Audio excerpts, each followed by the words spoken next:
నమస్కారం. ETV news కి స్వాగతం. ముందుగా ముఖ్యాంశాలు. అంతర్జాతీయ స్థాయికి జగన్ అవినీతి. అదాని సంస్థల నుంచి 1750 కోట్ల ముడుపులు తీసుకున్నట్లు ఎఫ్బీఐ ఆరోపణ. రుజువైతే జైలు శిక్ష తప్పదని అంచనా. అదాని సంస్థలకు 2,76,000 కోట్ల విలువైన ప్రాజెక్టులు. గత 5 ఏళ్లలో జగన్ సర్కారు పందేరం. ఏపీ ప్రజలపై 1,10,000 కోట్లు భారం మోపేందుకు వెనుకాడని వైనం. అదానీపై అమెరికా కేసుతో కెన్యా సర్కార్ కీలక నిర్ణయం. ఎయిర్పోర్టు విస్తరణ, విద్యుత్ లైన్ల కాంట్రాక్టులు రద్దు. దర్యాప్తు సంస్థల సమాచారం మేరకు చర్యలు. ఏపీలో ఎన్టీపీసీ 1,87,000 కోట్ల పెట్టుబడులు. క్లీన్ ఎనర్జీలో గొప్ప ముందడుగుగా చంద్రబాబు అభివర్ణన. మొదటి దశను 2027 మే నాటికి పూర్తి చేయాలని విజ్ఞప్తి. తెలంగాణలో గ్రూప్ 2 తేదీలను ప్రకటించిన టీజీపీఎస్సీ. డిసెంబర్ 15, 16 తేదీల్లో నిర్వహిస్తున్నట్లు వెల్లడి. 9 నుంచి హాల్ టికెట్లు డౌన్లోడ్ చేసుకోవాలని సూచన. ఉక్రెయిన్పై మధ్యంతర శ్రేణి క్షిపణులతో రష్యా దాడి. క్యూ మిత్రదేశాలపైన ప్రయోగిస్తామని పుతిన్ ప్రకటన.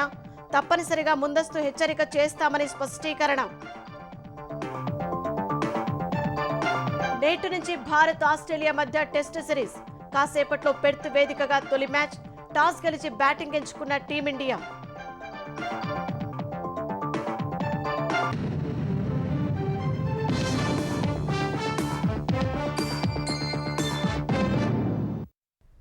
పుష్ప 2 సినిమా ట్రైలర్లోని డైలాగ్ మాదిరిగా మాజీ సీఎం జగన్ అవినీతి లోకల్, నేషనల్ దాటి ఇంటర్నేషనల్ స్థాయికి చేరింది.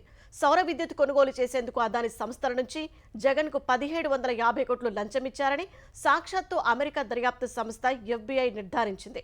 అధిక ధరలకు సౌర విద్యుత్ కొనేలా భారత్లో ఆంధ్రప్రదేశ్ సహా 4 రాష్ట్రాల్లో ఉన్నత స్థాయి వ్యక్తులకు 100 కోట్లు లంచాలిచ్చారని కుండబద్దలు కొట్టింది. సౌర విద్యుత్ ఒప్పందాలు చేసుకునేందుకు భారత్లో 2029 కోట్లు లంచాలు ఇచ్చారనే ఆరోపణలపై అదానీ గ్రూప్ చైర్మన్ గౌతమ్ అదానీ, సాగర్ అదానీ సహా 8 మందిపై అమెరికాలో నమోదైన కేసు పెను సంచలనమైంది.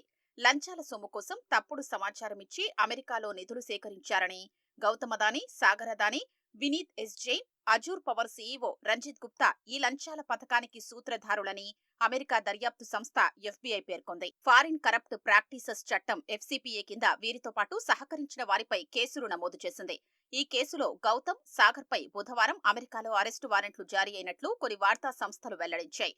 20 ఏళ్లలో $2 బిలియన్ లాభాన్ని పొందేలా అధిక ధరకు సౌర విద్యుత్ను కొనుగోలు చేసేలా వీరంతా ఆంధ్రప్రదేశ్, ఒడిశా ప్రభుత్వాలకు చెందిన ఉన్నత స్థాయి వర్గాలకు లంచాలు ఇచ్చినట్లు నివేదికలో ఆరోపించాయి. లంచాలపై మొబైల్ సంభాషణలు, అదానీ గ్రీన్ అంతర్గత రికార్డుల్ని విచారణా సంస్థలు తమ నివేదికలో వెల్లడించాయి. సెకీతో విద్యుత్ ఒప్పందాలకు రాష్ట్ర విద్యుత్ పంపిణీ సంస్థలు ముందుకు రాకపోవడంతో గౌతమ్ అదానీ, సాగర్ అదానీ, వినీత్ జైన్ ఇతరులు సుమారు 2,029 కోట్ల మొత్తాన్ని రాష్ట్రాలకు లంచాలుగా ఇస్తామని వాగ్దానం చేసినట్లు ఎఫ్బీఐ నివేదికలో తెలిపింది.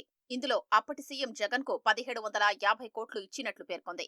సెకీతో విద్యుత్ ఒప్పందం కుదరడానికి ముందు Gautam Adani 2021 August 7, September 12, November 20న జగన్ ను కలిశారు. తరువాతే సెకీతో ఆంధ్రప్రదేశ్ విద్యుత్ పంపిణీ సంస్థలు ఒప్పందానికి అంగీకరించాయి. దేశంలో సౌర విద్యుత్ ఉత్పత్తి ప్రాజెక్టుల ఏర్పాటుకు కేంద్రం ఆధ్వర్యంలోని సెకీ 2019లో బిడ్లు ఆహ్వానించింది. సెకీతో 4 గిగావాట్ల సౌర విద్యుత్ ఉత్పత్తి ప్లాంట్ల ఏర్పాటు బిడ్ దక్కించుకున్నట్లు 2020 జనవరి 16న అజూర్ పవర్ 8 గిగావాట్ల సౌర విద్యుత్ ఉత్పత్తి ప్లాంట్ల ఏర్పాటుకు బిడ్లు దక్కించుకున్నట్లు 2020 జూన్లో అదానీ గ్రీన్ వెల్లడించాయి. సెకీ ఈ సంస్థలు తయారు చేసే విద్యుత్ను కొనుగోలు చేసేందుకు విద్యుత్ కొనుగోలు ఒప్పందం, దాన్ని కేంద్ర రాష్ట్ర పంపిణీ సంస్థలకు అమ్మేందుకు విద్యుత్ విక్రయ ఒప్పందాలు చేసుకుంటుంది. అయితే నెలలు గడిచినా ఒప్పందాలు కుదరలేదు. అదానీ గ్రీన్, అజూర్ ప్రతిపాదించిన ధరకు కొనడానికి ఒప్పందాలు చేసుకోవడానికి కేంద్ర రాష్ట్ర ప్రభుత్వాలు నిరాకరించాయి. విద్యుత్ పంపిణీ సంస్థలు ముందుకు రాలేదు. ఈ తరుణంలో ప్రభుత్వంలో ఉన్నత స్థాయి వ్యక్తులకు లంచాలు ఇవ్వడం ద్వారా మార్కెట్ ధరల కంటే ఎక్కువ ధరలతో విద్యుత్ విక్రయ ఒప్పందాలు చేసుకునేలా పంపిణీ సంస్థల్ని ఒప్పించేందుకు గౌతమ్ అదానీ, సాగర్ అదానీ రంగంలోకి దిగారు. అదానీ, అజూర్కు లబ్ధి కలిగించేలా సెకీతో ఒప్పందాలు చేసుకునేందుకు అంగీకరిస్తే పంపిణీ సంస్థలకు ప్రోత్సాహకాలు అందిస్తామంటూ ఆశ చూపారు. రాష్ట్రాల ఉన్నత స్థాయి వ్యక్తులకు ప్రోత్సాహకాలిచ్చి సెకీతో కాంట్రాక్టులపై సంతకాలకు వారిని ఒప్పించేందుకు ఎలా ప్రయత్నిస్తున్నామో 2020, 2021లో అజూర్ ఇతర ప్రతినిధులతో నిర్వహించిన సంభాషణల్లో సాగర్ అదానీ వివరించారు. తర్వాత 2021 ఆగస్టులో జగన్ ని గౌతమ్ అదానీ వ్యక్తిగతంగా కలిశారు. 7,000 మెగావాట్ల విద్యుత్ విక్రయ ఒప్పందానికి సంబంధించి పెద్ద మొత్తంలో లంచాలు ఇస్తామని మాట ఇచ్చినట్లు ఎఫ్బీఐ తెలిపింది. ఆ తర్వాతే సెకీ ద్వారా విద్యుత్ ఒప్పందాలు కుదుర్చుకుంటామని అదానీ, అజూర్ సంస్థలకు సంకేతాలు అందాయి. తరువాత కొద్ది వారాలకే మంత్రివర్గ సమావేశంలో నిర్ణయం తీసుకున్నట్లు ఆంధ్రప్రదేశ్ ప్రభుత్వం ప్రకటన చేసింది. సుమారు $200 మిలియన్ వరకు లంచాలు చెల్లించినట్లు అదానీ గ్రీన్ అంతర్గత రికార్డుల ద్వారా వెల్లడైంది. ఆ లంచాలే ఈ ఒప్పందాలు కుదరడానికి పనిచేశాయి. సెకీ ద్వారా సౌర విద్యుత్ ప్రాజెక్టుల ఒప్పందాలు కుదుర్చుకోవడానికి భారీగా లంచాలిచ్చేందుకు గౌతమ్, సాగర్ అదానీలు నిధుల సమీకరణపై దృష్టి పెట్టారు. అదానీ గ్రీన్ కు మద్దతు కోరుతూ పెట్టుబడిదారుల నుంచి $1 మిలియన్ సమీకరణ చేపట్టారు. సెక్యూరిటీలు విక్రయించేందుకు తప్పుదారు పట్టించే సమాచారం ఇచ్చారు. యుటిలిటీ ప్రాజెక్టుల అభివృద్ధికి డెబిట్ సెక్యూరిటీల ద్వారా $750 మిలియన్ నిధులు సమీకరించాలని అదానీ గ్రీన్ తీర్మానించింది. ఆగస్టు 31న అమెరికాలో రోడ్ షో నిర్వహించి గ్రీన్ బాండ్స్ ద్వారా వచ్చే నిధుల్ని సౌర విద్యుత్ ఉత్పత్తి సహా అర్హత కలిగిన గ్రీన్ ప్రాజెక్టులకు ఖర్చు చేయనున్నట్లు తెలిపింది. తప్పుడు మార్గంలో వ్యాపార ప్రయోజనాలు పొందేందుకు ప్రభుత్వాలు, ఉన్నత స్థాయి వ్యక్తులు, రాజకీయ పార్టీలకు అనైతిక చెల్లింపులు, ప్రోత్సాహకాలకు తాము వ్యతిరేకమని, లంచ వ్యతిరేక చట్టాలకు కట్టుబడి ఉన్నామని అదానీ గ్రీన్ ఈ సందర్భంగా వెల్లడించింది. వీటిని ఉల్లంఘిస్తే అవినీతి నిరోధక చట్టాల ప్రకారం ఆర్థికేతర జరిమానాలు విధించొచ్చని వివరించింది. అందుకే అమెరికాలోని ఆర్థిక సంస్థలు దీనికి ఏ రేటింగ్ ఇచ్చాయి. లంచం ఇవ్వబోమని అదానీ గ్రీన్ భారత్లో విద్యుత్ ఒప్పందాల కోసం అక్కడి రాజకీయ ప్రముఖులు, అధికారులకు భారీ ఎత్తున లంచాలు చెల్లించింది. ప్రభుత్వ పెద్దలకు ఎంతెంత ఇవ్వజూపారో సాగర్ అదానీ మొబైల్ ఫోన్లో గుర్తించారు. లంచాలు తీసుకున్న వారెవరు, ఎంత మొత్తం ఇచ్చారనే వివరాల్ని విచారణా సంస్థ నివేదికలో వెల్లడించింది. 2022 ఏప్రిల్ 25న గౌతమ్ అదానీ, వినీత్ ఎస్ జైన్, రంజిత్ గుప్తా తదితరులు ఢిల్లీలో సమావేశమై లంచాలపై చర్చించే సమయంలో జైన్ తన సెల్ఫోన్లో కంపెనీ వారీగా బకాయిల మొత్తాల్ని తెలియజేసే పత్రాన్ని ఫోటో తీశారు. ఒక్కో మెగావాట్కు 25 లక్షల చొప్పున చెల్లించేలా ఒప్పందం చేసుకున్నారు. రూపేష్ అగర్వాల్ అయితే పవర్ పాయింట్, ఎక్సెల్ సహాయంతో లంచాల వివరాలన్నింటినీ సమగ్రంగా రూపొందించారు. లంచాలు ఎలా చెల్లించారో కూడా అందులో రాసుకుని మిగతా వారితో పంచుకున్నారు. 2023 మార్చి 17న ఎఫ్బీఐ స్పెషల్ ఏజెంట్లు అమెరికాలో సాగర్ అదానీని సెర్చ్ వారెంట్తో కలిశారు. సాగర్ కు చెందిన ఎలక్ట్రానిక్ పరికరాల్ని స్వాధీనం చేసుకున్నారు. కుట్రపూరితంగా ఫారిన్ కరప్ట్ ప్రాక్టీసెస్ చట్టం ఉల్లంఘనకు పాల్పడ్డారని, సొంత ప్రయోజనాల కోసం రాజకీయ పార్టీకి సొమ్ము చెల్లించారని, గ్రీన్ ప్రాజెక్టుల కోసమంటూ తప్పుడు సమాచారంతో $750 మిలియన్ సేకరించారని, విచారణ ప్రక్రియకు ఆటంకం కలిగించే కుట్ర చేస్తున్నారని గౌతమ్ అదానీ, సాగర్ అదానీ, వినీత్ జైన్ తో పాటు మరో 5గురిపై కేసులు నమోదు చేశారు. అదానీ గ్రూప్ 12 గిగావాట్ల సౌర విద్యుత్ను సరఫరా ప్రాజెక్టుల నిమిత్తం అమెరికా బ్యాంకులు, ఇన్వెస్టర్ల నుంచే నిధులు సమీకరించిందని దర్యాప్తు సంస్థ వర్గాలు తెలిపాయి. 2020 నుంచి 2024 మధ్య అదానీ కంపెనీలో అంతర్జాతీయ ఆర్థిక సంస్థలు అమెరికా ఏఎంసీల నుంచి $2 బిలియన్ పైగా నిధులు సమీకరించాయని, అలాగే అమెరికాలో సెక్యూరిటీల విక్రయం ద్వారా $1 బిలియన్ పైగా నిధులు సేకరించిందని ఆ వర్గాలు వివరించాయి. అమెరికా ఇన్వెస్టర్ల డబ్బులతో భారత్లో విద్యుత్ సరఫరా కాంట్రాక్టులకు లంచాలిచ్చి మోసం చేశారని deputy assistant attorney general Lisa Miller తెలిపారు. అధికారాన్ని అడ్డుపెట్టుకుని అవినీతిలో ఆరితేరిన వారు ఒకరైతే కార్పొరేట్ మాయాజాలంలో అందవేసిన వారు మరొకరు. ఆ ఇద్దరూ కలిశారు. భారీ కుట్రకు స్కెచ్ వేశారు. వేల కోట్ల కుంభకోణాన్ని చాకచక్యంగా చక్కబెట్టేశారు. మాజీ సీఎం జగన్, అదానీ గ్రూప్ అధినేత గౌతమ్ అదానీ ఏపీలో పీపీఏల పేరిట చేసిన కుంభకోణం ఇది. ఎక్కడా అమ్ముడుపోని తన విద్యుత్తును అధిక ధరకు కొనుగోలు చేస్తే 1750 కోట్లు ఇస్తారని అదానీ ఆఫర్ చేశారు. ఆ ఒప్పందం కుదిరితే రాష్ట్ర ప్రజలపై దీర్ఘకాలంలో 1,10,000 కోట్ల భారం పడుతుందని తెలిసిన జగన్ రాష్ట్ర ప్రయోజనాల్ని పణంగా పెట్టేశారు. జగన్ హయాంలో అదానీ గ్రూప్ తో విద్యుత్ కొనుగోలు ఒప్పందం చకచకా జరిగిపోయింది. ప్రొడక్షన్ లింక్డ్ ఇన్సెంటివ్ స్కీమ్ కింద రాజస్థాన్ లో సౌర విద్యుత్ ప్లాంట్ల ఏర్పాటుకు 2019లోనే అదానీ సంస్థతో సెకీ ఒప్పందం చేసుకుంది. తరువాత సౌర విద్యుత్ ధరలు తగ్గుముఖం పట్టడంతో అదానీ సంస్థ కోట్ చేస్తున్న ధరకు విద్యుత్ కొనేందుకు రాష్ట్ర ప్రభుత్వాలు ముందుకు రాలేదు. ఫలితంగా 2021 సెప్టెంబర్ 12న గౌతమ్ అదానీ రంగంలోకి దిగి తాడేపల్లి ప్యాలెస్ కు వెళ్లి జగన్ తో భేటీ అయ్యారు. అత్యంత గోప్యంగా జరిగిన ఆ భేటీలో వారిద్దరి మధ్య ఒక అంగీకారం కుదిరింది.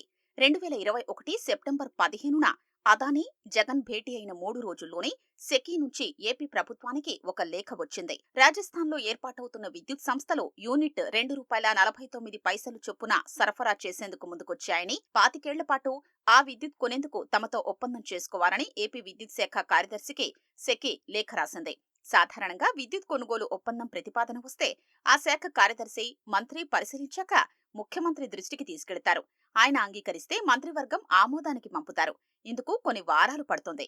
కానీ సెకీ ప్రతిపాదనపై జగన్ ప్రభుత్వం వేగంగా స్పందించింది. సెకీ నుంచి లేఖ వచ్చిన మరుసటి రోజే మంత్రివర్గ సమావేశం ఎజెండాలో పెట్టి ఆమోదించారు. రాష్ట్రంలో 6,600 మెగావాట్ల సౌర విద్యుత్ ప్లాంట్ల ఏర్పాటుకు అప్పటికే పిలిచిన టెండర్లను రద్దు చేసి మరీ సెకీ నుంచి విద్యుత్ కొనాలని మంత్రిమండలి తీర్మానించింది. టెండర్లు, రివర్స్ టెండర్ల ఊసే లేదు. 2021 డిసెంబర్లో అదానీ రెన్యూవబుల్ ఎనర్జీ నుంచి 4,667 మెగావాట్లు, అజూర్ పవర్ ఇండియా లిమిటెడ్ నుంచి 2,333 మెగావాట్ల విద్యుత్ కొనుగోలుకు మొదట ఒప్పందం కుదిరింది. అజూర్ నుంచి తీసుకోవాల్సిన విద్యుత్ను కూడా అదానీ నుంచే తీసుకునేలా సెకీ తర్వాత ప్రతిపాదించగా దానికి ఆమోదం తెలిపింది. అంటే అదానీ, అజూర్ పేరుకే వేర్వేరు కంపెనీలైనా రెండూ ఒక్కటేనని అర్థమవుతోంది. అమెరికా దర్యాప్తు సంస్థల నివేదికలు ఇదే విషయం చెప్తున్నాయి.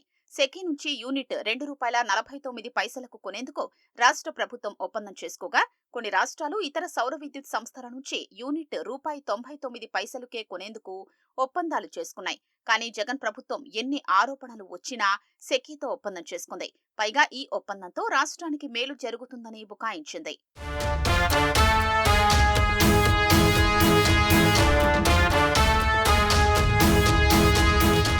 జగన్ సీఎంగా ఉండగా పారిశ్రామికవేత్తలొచ్చి ఆయన్ను కలిసిందే అరుదు. ఎప్పుడైనా ఒకరిద్దరు కలిసినా వారితో ఆయన సమావేశాలు ముక్తసరిగా జరిగేవి. కానీ అదానీతో భేటీలు చాలా ఆత్మీయ వాతావరణంలో సాగేవి. 2021 నవంబర్ 20న జగన్తో అదానీ కుటుంబ సభ్యులు చాలాసేపు సమావేశమయ్యారు. అయితే ఆ సంగతి తనకు తెలియదని నాటి పరిశ్రమల మంత్రి గౌతమ్ రెడ్డి విలేకరులకు చెప్పారు. అదానీ వచ్చి జగన్ని ఎప్పుడు కలిసినా కొద్ది రోజులకే ఆ సంస్థకు ఏ పోర్టో, ప్రాజెక్టో కట్టబెడుతూ ప్రభుత్వం నిర్ణయం తీసుకునేది. 2021లో ఆగస్టు 7, సెప్టెంబర్ 12 తేదీల్లో జగన్తో అదానీ సమావేశమై 1750 కోట్ల ముడుపుల విషయం మాట్లాడారని, తర్వాతే ఏపీ ప్రభుత్వంతో విద్యుత్ కొనుగోలు ఒప్పందాలు కుదిరాయని అమెరికా సంస్థలు పేర్కొన్నాయి. ఈ ఒప్పందంతో అదానీ గ్రూప్నకు 20 ఏళ్లలో $200 కోట్ల నికర లాభం చేకూరుతుందని నివేదిక పేర్కొంది. అంటే ఈ కుంభకోణం వల్ల ఎక్కువగా లబ్ధి పొందుతోంది అదానీ, జగన్లేనన్నమాట. విద్యుత్ కొనుగోలు ఒప్పందాలకే అదానీ సంస్థ జగన్కు 1750 కోట్లు ముట్టజెప్పడమో, హామీ ఇవ్వడమో చేస్తే ఇక 5 ఏళ్లలో అదానీకి కృష్ణపట్నం, గంగవరం పోర్టులు, పలు విద్యుత్ ప్రాజెక్టులు, 27 లక్షల గృహ విద్యుత్ కనెక్షన్లకు మీటర్లు అమర్చే కాంట్రాక్ట్ను కట్టబెట్టినందుకు ఇంకా ఎన్ని వేల కోట్ల రూపాయల ముడుపులు అందాయోనన్న చర్చ జరుగుతోంది. జగన్తో అదానీ ఎప్పుడెప్పుడు తాడేపల్లి ప్యాలెస్లో సమావేశమయ్యారో అమెరికా సంస్థలు తమ దర్యాప్తు నివేదికల్లో తేదీలతో సహా పేర్కొన్నాయి. ఆ తేదీల్లో జగన్, అదానీ భేటీ అయ్యారా లేదా అని తరచి చూస్తే ఆ తేదీల్లో వారి భేటీ జరిగిందని తేలింది. 2021లో ఆగస్టు 7, సెప్టెంబర్ 12, నవంబరు 20 తేదీల్లో వీరిద్దరూ భేటీ అయ్యారని ఆ సంస్థలు పేర్కొన్నాయి. 2021 సెప్టెంబర్ 12న అదానీ సోదరులు జగన్తో సమావేశమయ్యారు. అది రహస్యంగానే ఉంచారు. ఆ భేటీ తర్వాతే సెకీ నుంచి ప్రతిపాదన వచ్చింది. నవంబర్ 20 భేటీ తర్వాత ఒప్పందంపై సంతకాలు జరిగాయి. దానికి ముందు 2021 ఆగస్టు 7న కూడా జగన్, అదానీ భేటీ అయ్యారని అమెరికా నివేదిక పేర్కొంది. ఆ రోజు గంగవరం పోర్టులో రాష్ట్ర ప్రభుత్వ వాటాను అదానీకి విక్రయిస్తూ మంత్రివర్గం నిర్ణయం తీసుకుంది. అమెరికా దర్యాప్తు సంస్థలు ఈ కుంభకోణంలోని సూక్ష్మమైన అంశాల్ని బయటపెట్టాయి. ముడుపులు చెల్లించే క్రమంలో ఎవరెవరు ఎప్పుడెప్పుడు ఎక్కడెక్కడ ఎలా కలిశారు, వారి మధ్య ఎలాంటి ఉత్తర ప్రత్యుత్తరాలు జరిగాయో కూడా వెల్లడించాయి. అమెరికాలో కూర్చుని మరీ తాడేపల్లి ప్యాలెస్లో జరిగిన భేటీల సారాంశాన్ని తమ అభియోగ పత్రంలో పేర్కొన్నాయి. ఇలాంటి కేసుల్లో పరిశోధన, దర్యాప్తు ఎలా చెయ్యాలి, ఆర్థిక నేరాల్లో అక్రమాల్ని ఎలా వెలుగులోకి తేవాలనే విషయాల్ని మన దర్యాప్తు సంస్థలు నేర్చుకోవాల్సిన అవసరముంది.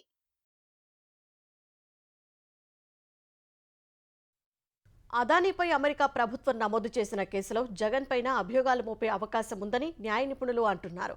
ఆరోపణలు రుజువైతే జైలు శిక్ష తప్పదని అంచనా వేస్తున్నారు. ఉమ్మడి ఆంధ్రప్రదేశ్లో తన తండ్రి వైఎస్ అధికారాన్ని అడ్డుపెట్టుకుని క్విడ్ ప్రోకో కింద అక్రమాస్తులు కూడబెట్టారని జగన్ ఇప్పటికే 11 సీబీఐ 9 ఈడీ కేసులు ఎదుర్కొంటున్నారు. తండ్రి సీఎంగా ఉన్నప్పుడే అంత పెద్ద ఎత్తున దోచుకున్న జగన్ ఇక తానే ముఖ్యమంత్రి అయితే ఊరుకుంటారా? తగ్గేదే లేదన్నట్లు విద్యుత్ కొనుగోలు ఒప్పందాల్లోనూ పెద్ద ఎత్తున ముడుపులకు తెరలేపి తన అవినీతి ఖ్యాతిని అమెరికాలోనూ చాటుకున్నారు. అమెరికా కంపెనీల నుంచి అదానీ సమీకరించిన నిధుల్లో సింహభాగం ముడుపుల రూపంలో జగన్ కే ఇచ్చినట్లు దర్యాప్తులో తేలినందున ఆయన ఈ కేసులో నిందితుడిగా చేర్చడం తథ్యమని న్యాయ నిపుణులు చెప్తున్నారు. సీబీఐ, ఈడీ కేసులో ఇప్పటి వరకు 100 సార్లు వాయిదాలు పొందుతూ కాలం నెట్టుకొస్తున్న జగన్ తాజా వ్యవహారంలో తప్పించుకునే అవకాశం ఉండదని న్యాయ నిపుణులు అంటున్నారు. ముడుపులు ఇవ్వడం, తీసుకోవడం రెండూ అమెరికా చట్టాల ప్రకారం తీవ్ర నేరాలు.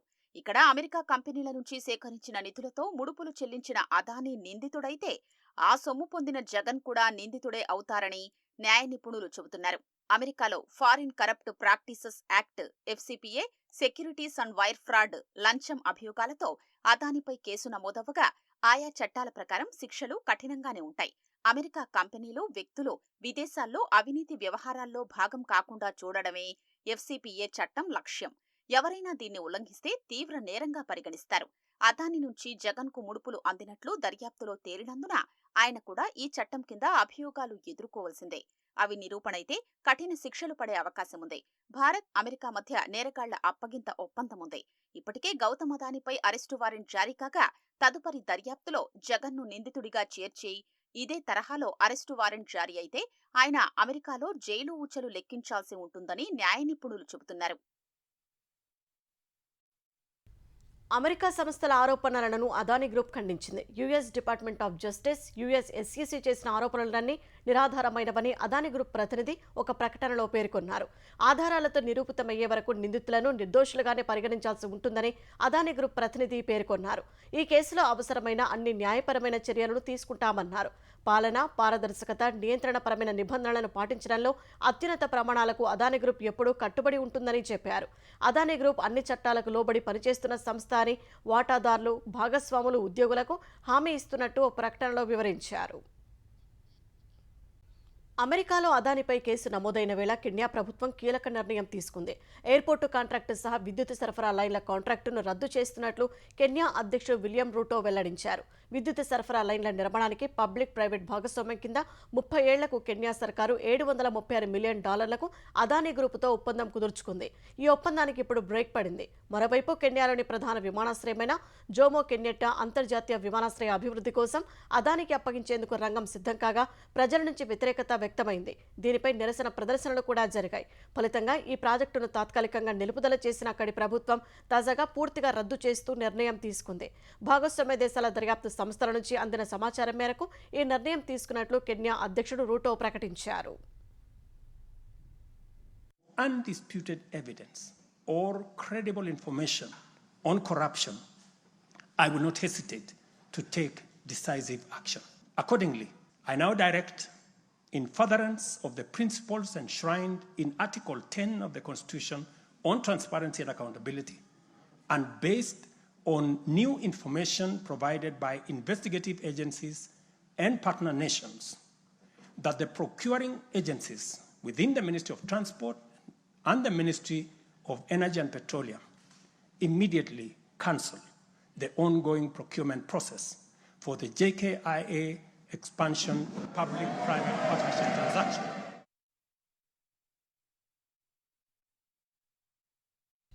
ఆంధ్రప్రదేశ్లో భారీ పెట్టుబడులు పెట్టేందుకు ఎన్టీపీసీ సిద్ధమైంది. రాష్ట్ర ప్రభుత్వ భాగస్వామ్యంతో పునరుత్పాదక రంగంలో ప్రాజెక్టులు పెట్టేందుకు ముందుకొచ్చింది.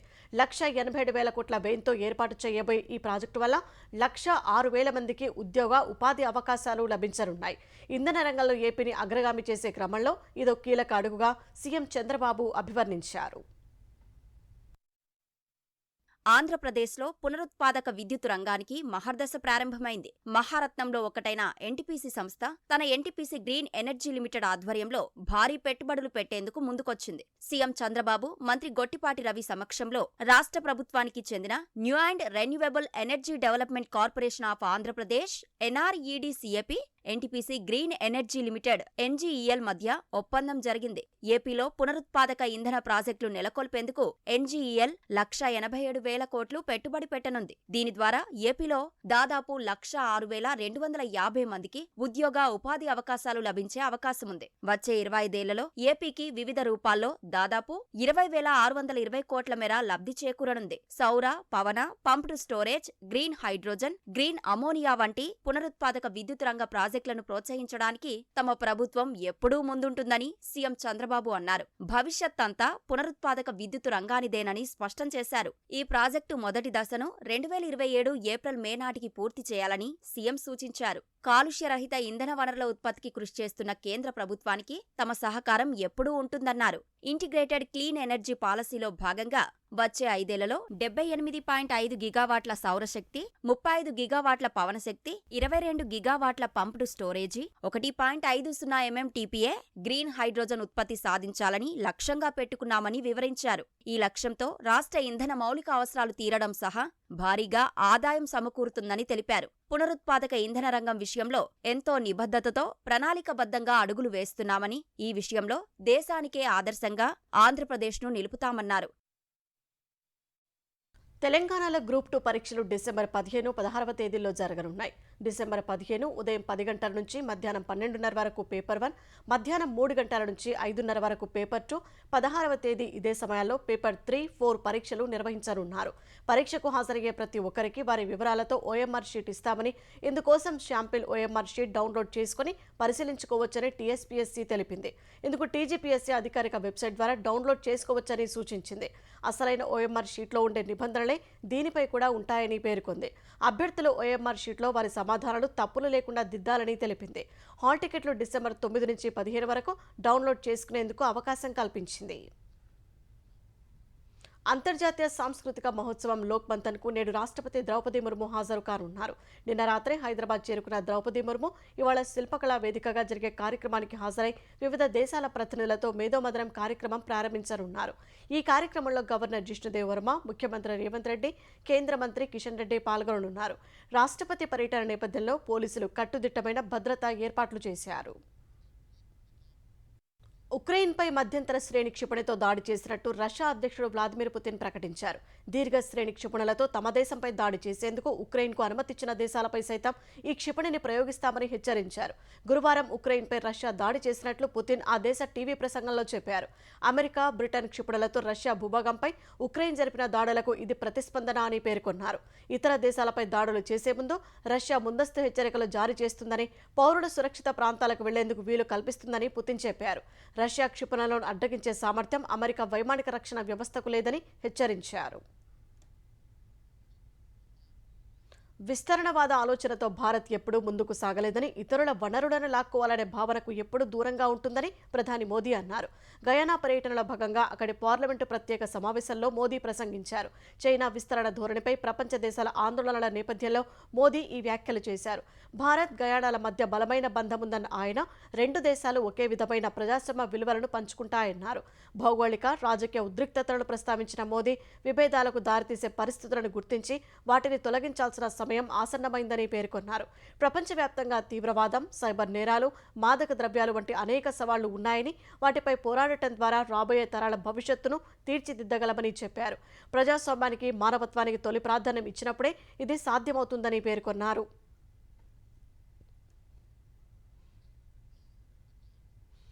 బోర్డర్ గవాస్కర్ ట్రోఫీలో భాగంగా భారత్, ఆస్ట్రేలియా మధ్య 5 మ్యాచ్ల టెస్ట్ సిరీస్ నేటి నుంచి జరగనుంది.